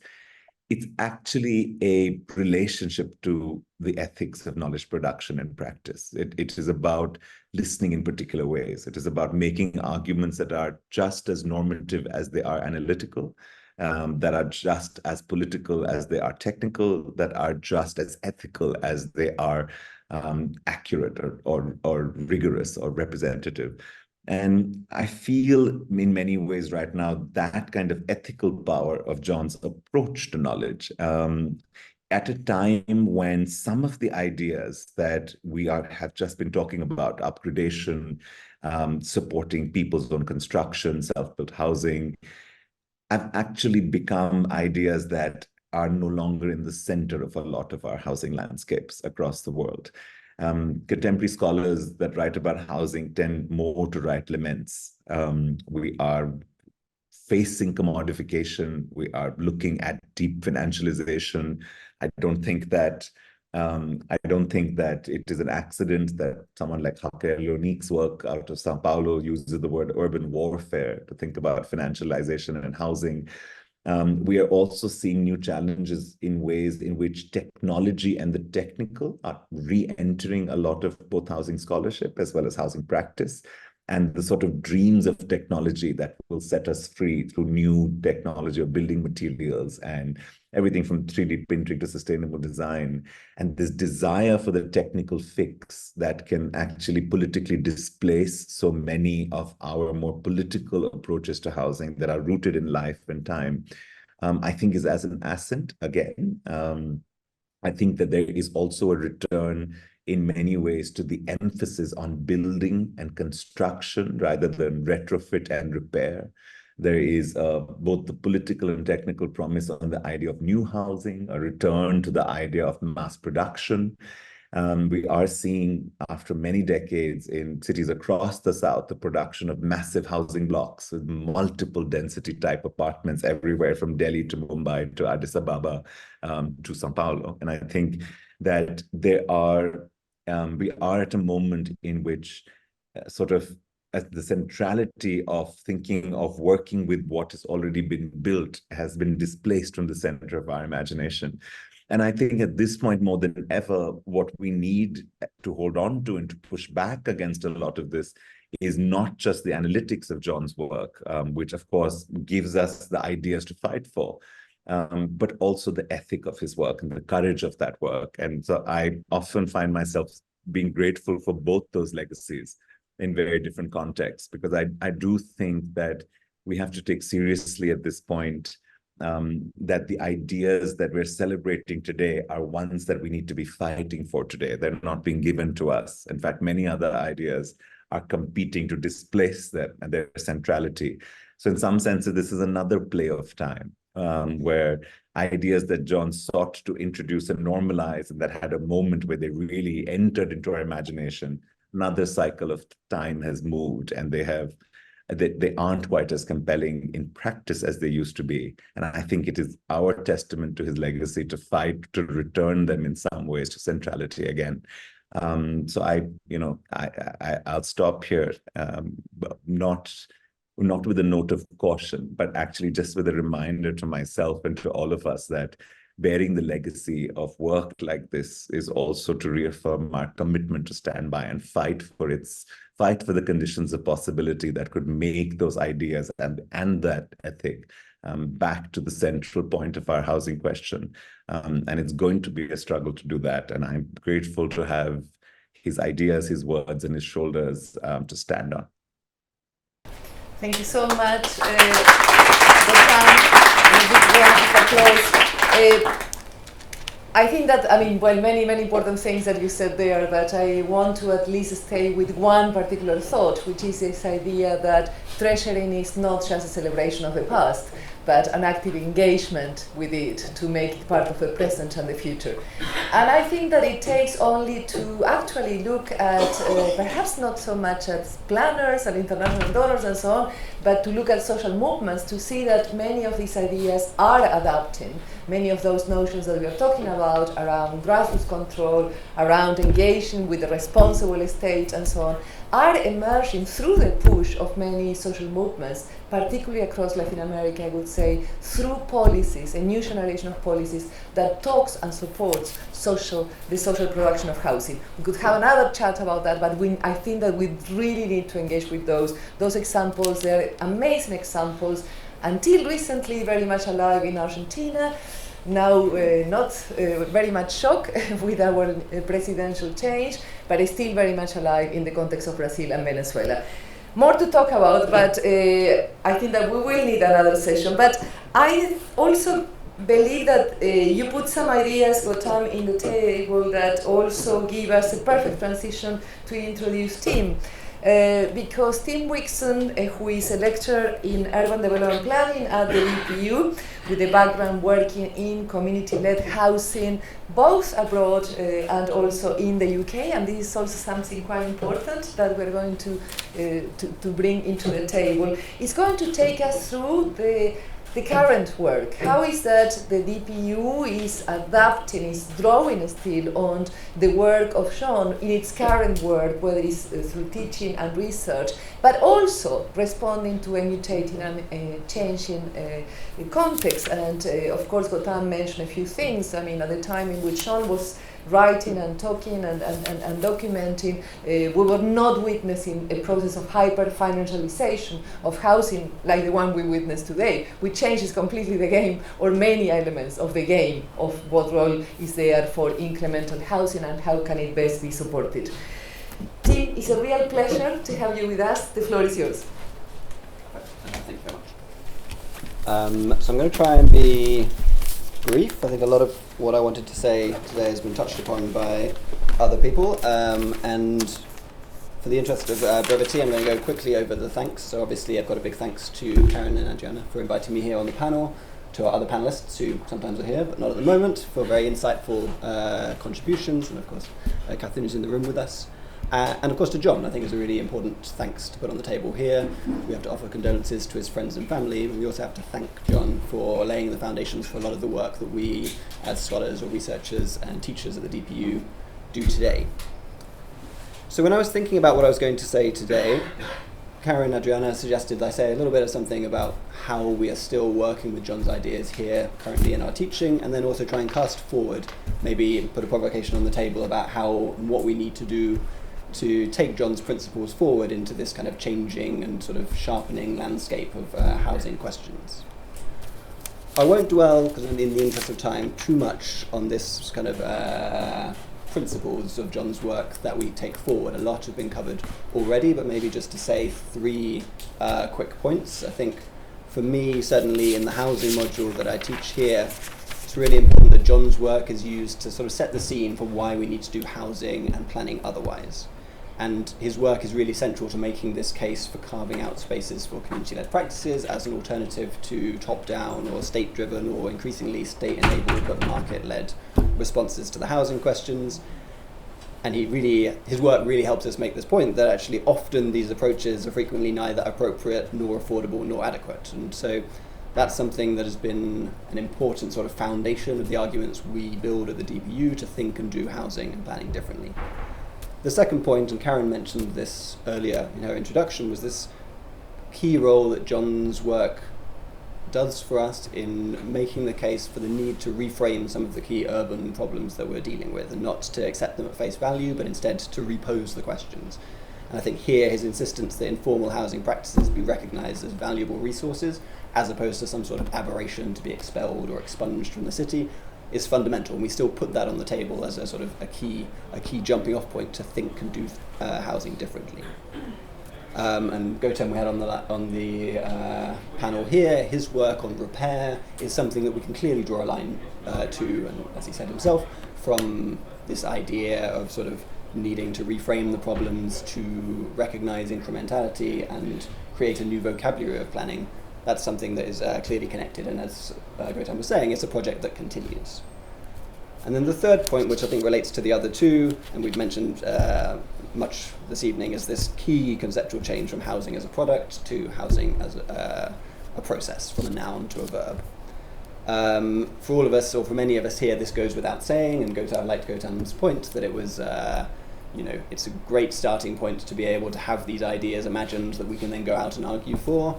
We don't have to recreate or reinvent the wheel. But on the other hand, I think if there's a message for DPU70 is it's important that these things don't exist as sort of unsaid truisms, and they're things that we make the case strongly for and we rebuild the case for, because whilst the agenda for change is very clearly set, and there's some amazing examples of how these principles have been put into practice, clearly the housing question still exists, the challenge still is in play, and so we need to continually restate the case. So that takes me to this kind of looking forward dimension. I think what we're saying here, and what we've seen a lot today, is this idea that Turner's work and the work of many others who we'll hear about during DPU70 have made a very compelling case for thinking and doing housing and planning differently. And this creates this sort of agenda for change, and not just that, not just a sort of abstract academic debate or a case for change that lives in a classroom, but also something that has roamed globally, has been central to the development of a lot of very interesting pilots and precedent-setting projects and programs. We heard a little bit about that earlier today, and Ruth McLeod's in the room here, and if we think about the community-led infrastructure finance facility program that Homes International set up, that's another really good example that took this sort of central thesis that John Turner had, which was that housing interventions housing is best designed and provided and managed by those who dwell in it. Homes International took that up, and they created finance mechanisms in order to support and enable some of those processes. Similarly, we can look at examples from Thailand, the Ban Man Kong program, that takes this thesis as a central component of how housing should be thought and practiced, and then puts it into practice. So there were some amazing pilots, precedent-setting programs, very scaled programs in many cases that exist, that take these principles seriously. However, it's also important to recognize that we haven't solved the challenge of inadequate housing, right? And so we need to take that seriously as well. And so I think, for me, it's important at this moment, when old housing questions keep recurring, they persist stubbornly, and new housing questions, as Gotan was saying, are constantly evolving. Financialization and this wall of money is roaming around, causing more trouble, or platforms or digitalization is reframing and reshaping housing questions. The challenge seems today is for planners and practitioners to think with the principles of John Turner, and others of course, but to adapt them to sort of the current moment. And I think Catherine's point at the end about the need to revisit John Turner's archive and to think, why was it that particular ideas and particular aspects of his ideas became most pertinent in the moment when he was thinking, as opposed to some of the other ones, might be an interesting jumping off point to see whether there are other ideas, other moments that potentially were less strategic in the 70s and 80s, but might be more strategic today, and I'll be very interested to hear more about that. And so I think, let's just see. Yeah, I suppose one final quick anecdote, and then we go to the questions. I had a very interesting conversation 2 or 3 years ago with Ruth McLeod over here, and also with Arif Hassan from the Urban Resource Centre in Pakistan. And we sat down and we had this question on the table, and we were asking how changing urban dynamics are making the application of community-led housing principles, if not necessarily more challenging today, then certainly differently challenging. And in this we talked about how in-situ upgrading-based approaches may need to change to thrive in contexts where renters outnumber structure owners. And some of these dynamics I think are really important to foreground when we start thinking about how to reapply the principles of community-led practice in housing questions to a different political economy, a different moment. And I don't have answers to these questions. These are big, unwieldy questions, and it would have been amazing to have John's insights on them. But I think taking these questions forward, and that's certainly something I try to do in my housing module with students, is a good jumping off point. And John Turner's sort of legacy for me is the building blocks through which we start approaching these new questions. I think I'll leave it there.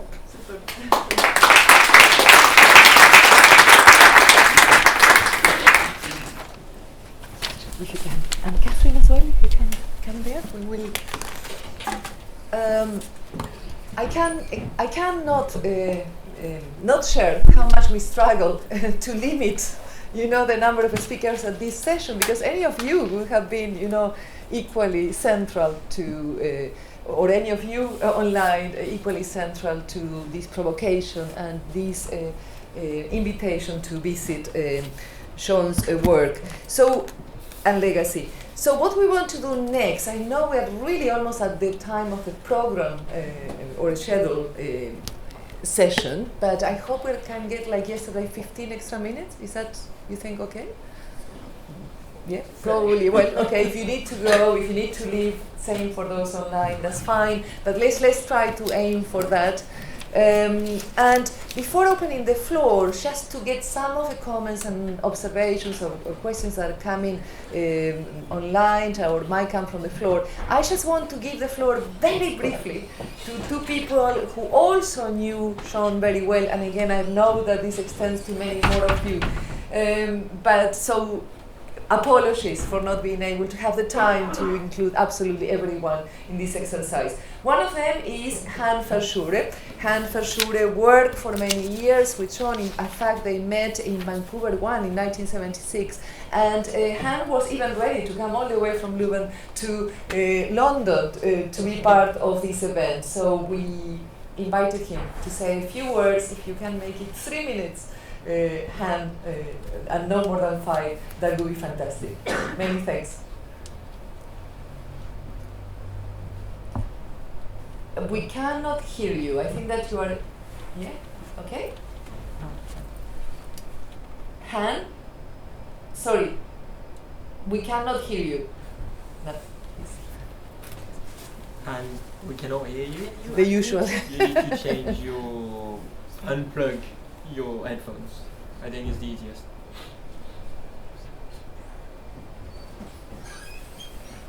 And unplug it.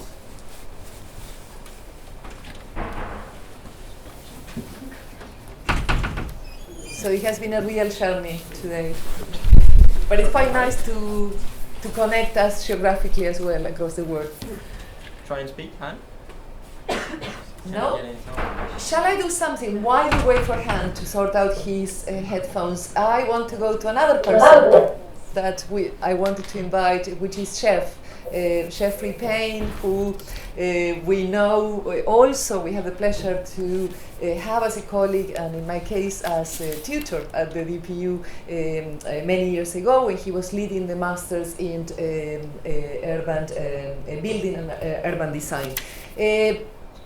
Chef wrote, you all know him, Chef wrote an amazing and extraordinary obituary for Sean that was published in September by The Guardian, and I do really recommend that you go and read it. But I just want to give you the floor to say a few words about him. Thank you very much. We will need this for those online. Oh, yeah? So I need to give you this. No, don't need to work. I can. Right. Thank you very much. It's a great privilege to be able to contribute to this great event in honor of a great person who I was very proud to call a friend. I got to know John when I was a student in architecture in the 1960s.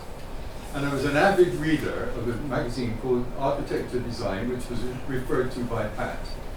And it was covering an amazing range of issues, but the one that really impressed me was one that I still have, and I've kept very close to me, which is squatting, an architecture that works. And I read that, and it changed the way I looked at the whole subject that I've been studying for 5 years. I've been taught about the role of architects, and here is someone who completely changed the way you look at things. And not many people can say that they've changed the way that we look at the world around us. But that article was published in 1968. I had read a few more before that. But then I had the opportunity when I was teaching at the AA in 1972, 73. John came over from the US and was, as Pat said, based at the DPU. And I was the deputy on his course, one of the 3-month courses that John referred to, that Pat referred to. And I'll never forget, and I did mention it in the obituary for The Guardian, that on the first day of this 3-month course, there were some very senior people from all over the world. And he gave his introductory lecture. And he was talking about participation, community initiatives, the role of people pulling together, and what the course was going to be about. And at the end of the lecture, he said, right, well, we'll stop now for 15 minutes for tea and coffee. And everybody sat still. And he very quickly realized they expected the door to open and to somebody to come in with tea and coffee. And as soon as he realized that, he said, right, who's going to go and buy the tea, and who's going to buy the coffee, and who's going to do the washing up, and who's going to prepare the rota? And they were stunned. And that's when they realized this wasn't just someone who talks about community participation, this is the man who practices it. And within days, they had a rota, and you could hear them in the kitchen laughing and bantering, and they've made a community of themselves. And that's what I think, that was my main takeaway from that course. Everything else was good, solid stuff. But that moment was the sort of thing that I'd never forgot. And I think what was John was also great was that he went as a consultant to work in Ismailia, the redevelopment of Ismailia after the Middle East War in '74. And when I was contributing to one of the webinars that we held in November, which is available on Catherine's.me, we had some webinars, and Forbes Davidson made, I thought, a very, very good contribution. That John was known widely, professionally and academically, for all his views on community initiative. But when he came to Ismailia, he didn't come with answers. He came with a lot of questions. Because what he realized was that every case is different. And if you really want to be helpful, if you really want to make a difference and help communities to be engaged and give an agency, you have to listen and talk to them in every local case, because every case is different. And that I thought was a very humble expression of his commitment balanced with his modesty and his willingness to learn. I think, sadly, I think the criticism that he got in some of the academic journals, that he was maybe considered, they say, very liberal, that he was being naive and idealistic and over-optimistic. I think that made John think that maybe he hadn't been properly understood in his writings.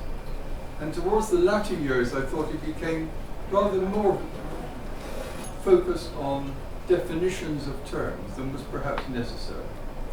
But what's really good, I think now, and really important, is that the essential messages of what he was saying, the need for a bottom-up initiative, the way to look at the issues newly, has to be balanced with Maimouna Sharif's comment yesterday of top-down as well. There needs to be a balance. But that, I think, is his abiding legacy that I take away from. Thank you very much indeed. Thank you so much for that contribution. Okay, why don't we do this again in the interest of time? It's 6:36. So very, very briefly, perhaps, I don't know if we can take any point from the floor, or perhaps just, I think that it might be better to give you the floor, the speaker so far the floor, to say just the last few words in terms of, I don't know, I guess the key things that you want everyone here as a community to take forward, something that really resonated with you in our discussion. Just one thing. I start with Tim. Oh, no time to think. There was a lot of very interesting things that came up today, and so I've got a lot of ideas or questions sort of circulating. I guess one of the provocations put on the table by Gautam was this idea of trying to think about incrementality, or the role of the state in not just being adjunct or an aside to the incremental processes, but thinking about it as bringing the logics of incrementality into the state. That for me is quite impactful, and maybe it connects quite nicely to some emerging thinking and ideas around, I think, what some other scholars have started to think about as non-state public housing, and so different imaginations of the role of a progressive state in trying to enable more community-centered processes, if not necessarily processes of auto-construction. I think that's a very potentially very fruitful and generative space to be thinking about housing questions today, particularly in sharpening property landscapes where there is maybe a need to bring the state back in more centrally to opening up space for community-centered processes. So that maybe is my the biggest thought I have to take away from today. Super. I don't want to, well, don't want to speak again and keep you one more time, but what I feel is very relevant and what you also see now when looking through his archive, and it was something that also Jeff just mentioned, this relation to practice in John's work. He had a very interesting interrelationship in his life between theory and practice. He had phases of theory and he had phases of practicing what he theoretically had been thinking about.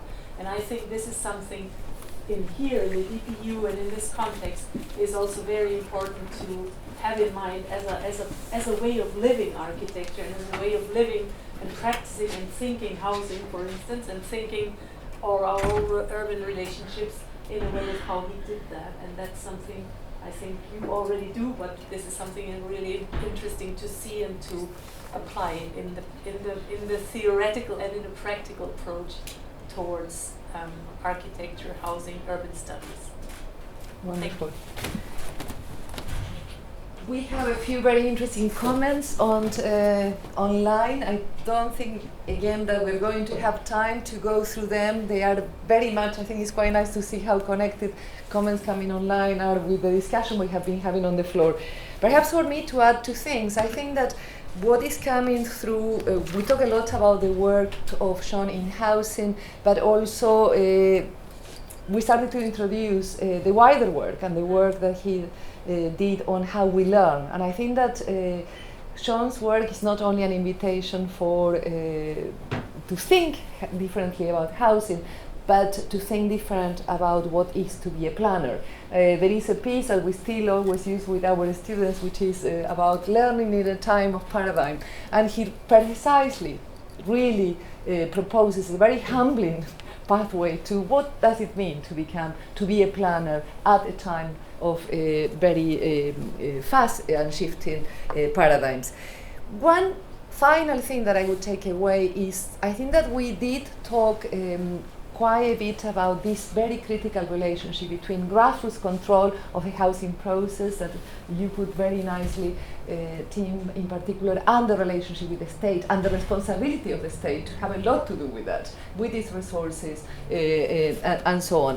And what is interesting is that somehow I think that we get paralyzed in seeing those two as opposed and very much paralyzed in this portraying some of the anarchist roots of Sean as an impediment to see that link.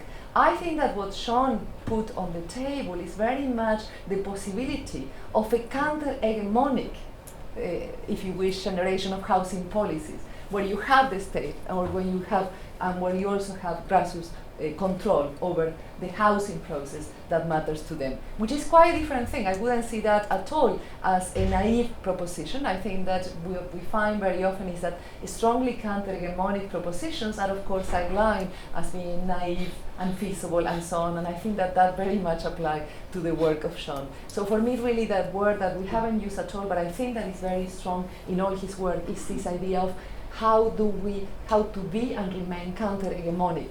Yeah, which means and secures a lot of the principles, values, and ethics that we talk about.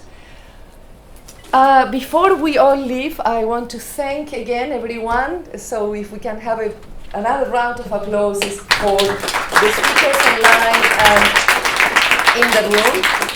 And I want to remind you that our next DPU70 event is going to take place on the 24th of January. The focus again is going to be on housing, but it's going to take a different form, slightly different format, in the sense that we're only going to use films, at least to start with.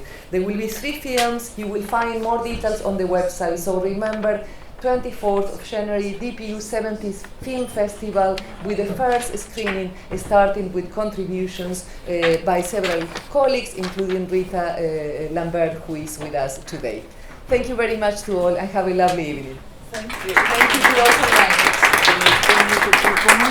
all. Go on.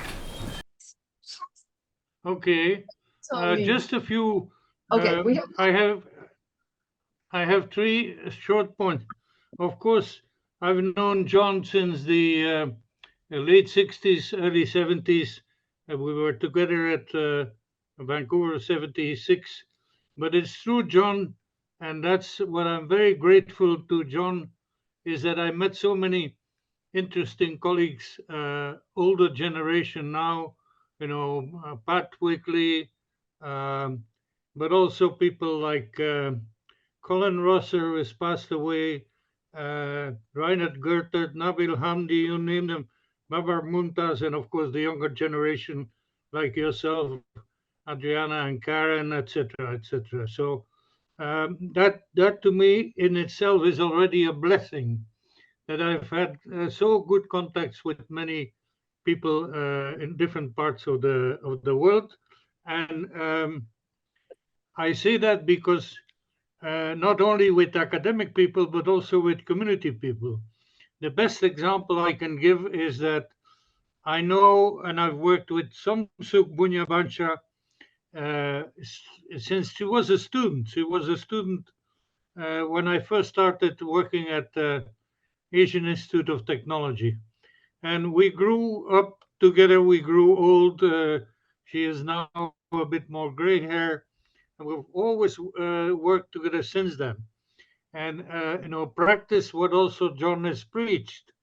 And it's, I think, these organizations, community organizations, many around the world that have been inspired. So not only professionals in the sense of academic people, but professionals in practice, community people. And that to me is maybe the greatest achievement of John, that he brought together people that otherwise don't meet sufficiently. I'm coming back to the last point in a minute. The second point I want to make, that for me, John has always been a friend and a mentor. And when you say a friend, many people told me, well, John is not so empathic person. Well, I contradict that. He is empathic person when he gets to know you better, and then he shares all of his ideas very, very openly. The only comment that I have had from many of my former students who still remember very well all of the teachings of John Turner was that his English was a bit difficult.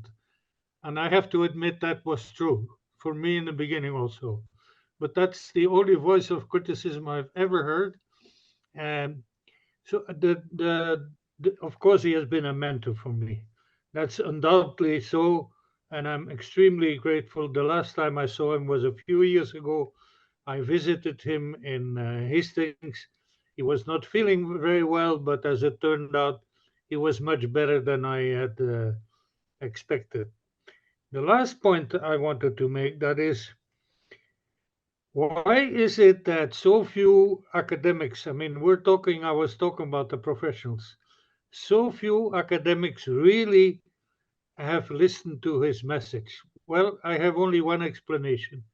That's because many of them have not done the field work and the in-depth field work that those who have adapted and practiced John's ideas, they have not done sufficient field work. For me, field work is the essence of how you learn. You cannot talk, you can theorize as much as you want, and I read a lot of PhDs the last few years, and to tell you frankly, they have no depth whatsoever because they've never been in the field for more than a week or 2 weeks.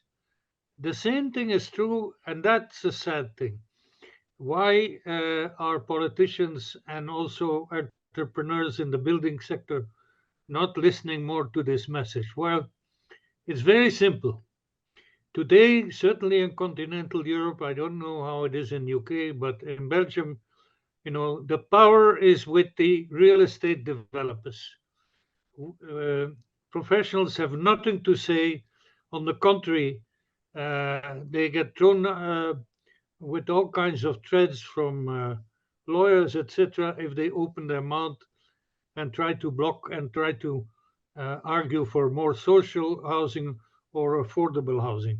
There's a terrible, terrible situation, certainly in Europe, but in many places around the world, is that voice to me, and that's why I'm hoping and relying on the younger generation, that voice, as we heard in the film also, those were young people when they started the invasion in Lima. Well, I think the young people are the one that I hope will be able to have more ethical values. In present, I can tell you, in my country, it's horrible. It's a complete disaster.